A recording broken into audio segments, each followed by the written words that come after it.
याद करिए, पहचान का संकट 14 के पहले क्यों देश के पास था? इसलिए था क्योंकि पहले की सरकारें विरासत पर नहीं, भारत की विरासत को कोसते थे। वे कहते थे राम और कृष्ण तो मिथक हैं। 14 के पहले की सरकारें कहती थी, प्रदेश की हो या देश की हो, वे राम और कृष्ण की परंपरा पर विश्वास नहीं करते थे। वे भारत की ज्ञान की परंपरा को कोसते थे।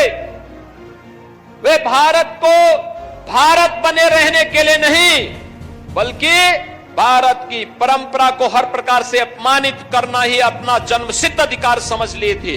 और यही कारण था भारत की आस्था उनसे लगातार हटती जा रही थी। लगातार भारत के लोगों के मन में एक असंतोष उनके प्रति व्याप्त हो रहा था। लेकिन 14 के बाद बदले हुए परिवेश में भारत माता के एक महान सपूत के हाथों में भारत की सत्ता आती है और मोदी जी ने विरासत और विकास का बेहतर समन्वय के माध्यम से जब भारत को आगे बढ़ाना प्रारंभ किया, आज अयोध्या में राम मंदिर का निर्माण भी होता है।